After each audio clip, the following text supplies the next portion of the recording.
so that we see living role models who are avatars of Sat. And thus we have a process in which we gradually teach ourselves to transform the ego, to mold it, to refine it, to become someone who is worthy of being emulated and followed, and to take the counsel of. That worthiness is something that is not taught in our modern educational system.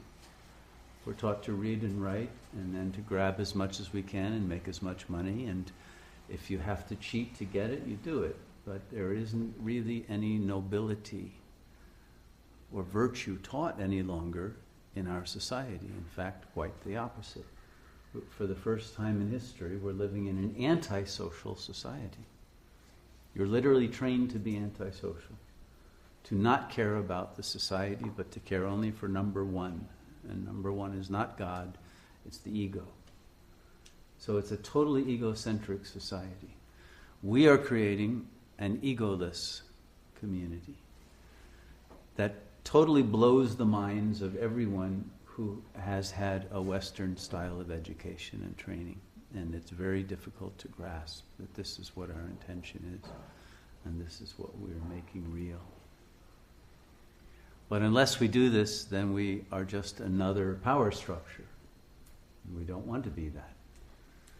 But this will go against the grain of everything you've been taught and everything that your own ego wants to hold on to, including its own pseudo-autonomy and power and domination and all of those chakra 3 jouissances that we study here.